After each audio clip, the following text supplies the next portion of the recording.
ఊళ్ళోనండి ఒక కుటుంబం ఉన్నారండి, భార్య భర్త. భర్త గారికి అండి ఉద్యోగం అండి, భార్య. అది చూడండి ఇద్దరి యొక్క సంస్కారంలో ఎంత భేదం వచ్చిందంటే, భర్త గారు దేవుని గురించి పట్టించుకోడండి, ఏమి ఒక్కసారి కూడా భగవన్నామని జపం చేయడు. భార్య పూర్వజన్మ సుకృతం చేతండి ఎప్పుడు పొద్దున్నే వంట గింట అంతా పూర్తి అదే ప్రారంభించక ముందుగానే లేచి ఓం నమ శివాయ, ఓం శ్రీరామాయ నమః అని రామచంద్రుడిని జపం చేస్తుంటుందండి. తారకం, ఆ అమ్మగారికి తారకం అంటే చాలా ఇష్టం. ఓం శ్రీరామ రామ అని జపం. ఒకనాడు భర్త దగ్గరికి వెళ్ళి, ఏమండి నేను జపం చేస్తున్నాను, పుణ్యం సంపాదిస్తున్నాను, మానవ జన్మ సార్థకం అవుతుంది, ఆ విధంగా మీరు ఒక్కసారి కూడా భగవంతుని సంస్మరలేదు, మిమ్మల్ని ఎవరు సృష్టి చేసింది? ఆ పరమాత్మ కదా, ఆ సృష్టికర్తకు ఒక్కసారి నమస్కారం పెడితే తప్ప, నేను రామనామం జపం చేస్తున్నాను, మీరు కూడా జపం చేయండి, కనీసం రెండు నామాలైన రోజుకి ఉచ్చరించండి అంటే ఆయన ఏమన్నాడు తెలిసిన, నీకేం పని లేదు కాబట్టి జపం చేస్తున్నావు, నేను ఉద్యోగం చేస్తున్నాను కదా, నాకు టైం ఎక్కడా? అయితే ఎప్పుడు జపం చేస్తారని భార్య అడిగింది. ఇప్పుడు ఉద్యోగంలో ఉన్నాను, చేయలేను, రిటైర్ అయిన తర్వాత చేస్తాను అన్నాను. రిటైర్ అంటే ఇంకా 30 ఏళ్ళకి రిటైర్ అవుతాడండి.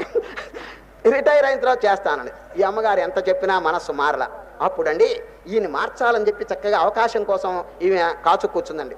ఒకనాడు ఏ దురదృష్టమో ఈయన గారికి రోగం వచ్చిందండి, జ్వరం. భర్త గారికి జ్వరం వచ్చింది, మంచం మీద పడ్డాడు. డాక్టర్ గారు వచ్చారు, నాడి చూచినారు, ఇది టెంపరేచర్ 103 ఉందండి.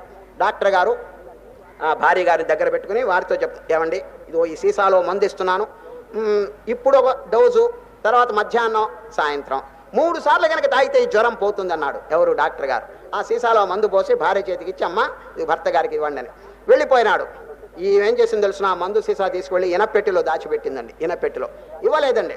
గంట సేపు అయింది, భర్త గారు చూస్తున్నారు ఈ మందు ఇస్తుందో లేదో అని, ఇవ్వలేదండి.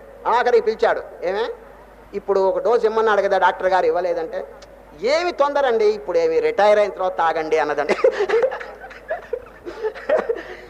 ఎంత చక్కగా చెప్పిందో చూడండి. ఇప్పుడు తొందర ఏమిటండి, మందు ఇప్పుడు తొందర ఏమిటండి, నీకేమైనా బుద్ధి ఉందా? ఎప్పుడు రోగం వచ్చిందో అప్పుడు కదా మందు తాగాలని, ఆ సిద్ధాంతం మీద నిలబడండి. ఎప్పుడు రోగం వచ్చిందో అప్పుడు మందు వేయటం కనుక సిద్ధాంతం అయితే, పుట్టినప్పుడే రోగం తగులుకుంది కదా సంసార రోగం, దీనికి చికిత్స రామనామం కదా. మరి నేను రామనామం జపం చేయమంటే మీరు ఇప్పుడు కాదు తర్వాత అన్నారే. ఏ టైంలో ఏ ప్రమాదం వస్తుందో ఎవరికైనా తెలిసినా, ఈ శరీరం ఎప్పుడు కింద పడిపోతుందో ఏమైనా గ్యారంటీ ఇచ్చాడా బ్రహ్మదేవుడు? ఫలానప్పుడు అని తెలియదండి. ఇప్పుడు చూడండి, ఏ మందులు ఉంటాయండి మెడికల్ షాప్లో మందులు, ఆ మందుల మీద రాసి ఉంటుంది date of manufacture, date of expiry.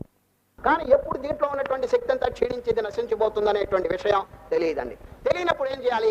He must be on his God. తస్మాత్ సర్వేషు కాలేషు. చూడు, ఇప్పుడు ట్రైన్